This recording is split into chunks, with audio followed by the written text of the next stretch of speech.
Dalam kasus penipuan investasi robot trading atau ATG, polisi tetapkan tersangka baru setelah Wahyu Kenzo.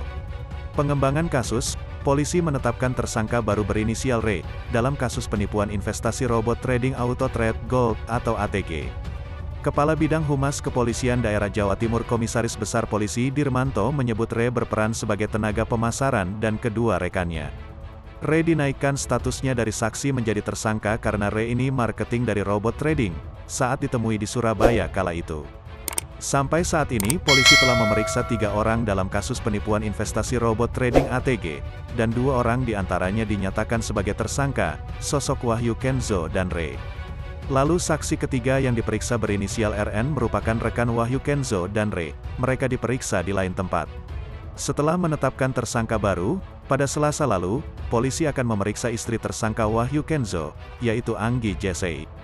Dirmanto menyampaikan saat ini polisi juga terus melacak transaksi yang dilakukan Wahyu Kenzo, termasuk aset-aset milik tersangka, serta barang bukti lainnya di tempat terpisah di beberapa kota.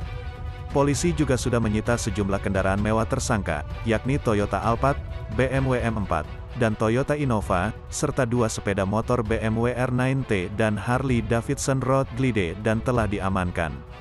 Dalam kasus penipuan investasi ini bermula dari Wahyu Kenzo yang mendirikan bisnis robot trading meminta R untuk datang menemui korban berinisial Mai, agar mempresentasikan soal robot trading ATG pada bulan Juli tahun 2021 yang lalu.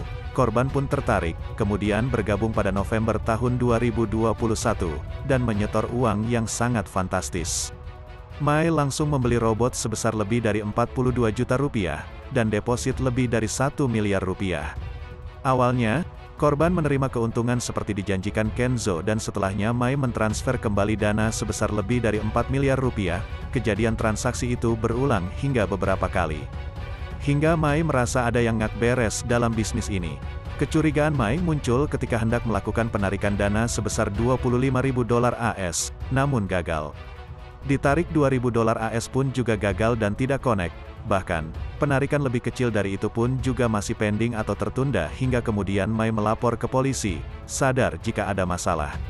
Kapolresta Malang Kota Komisaris Besar Polisi Budi Hemanto mengatakan Mai juga membuat laporan beberapa bulan lalu. Polisi kemudian melakukan penyelidikan setelah menerima laporan dari korban. Pihak kepolisian pun bertindak, dan melakukan pengembangan kasus, hingga akhirnya bisnis ini bisnis bodong. Sontak para korban yang lain dengan sadar segera melapor ke petugas kepolisian, dan ditemukan kasus penipuan di wilayah Polres Malang ini.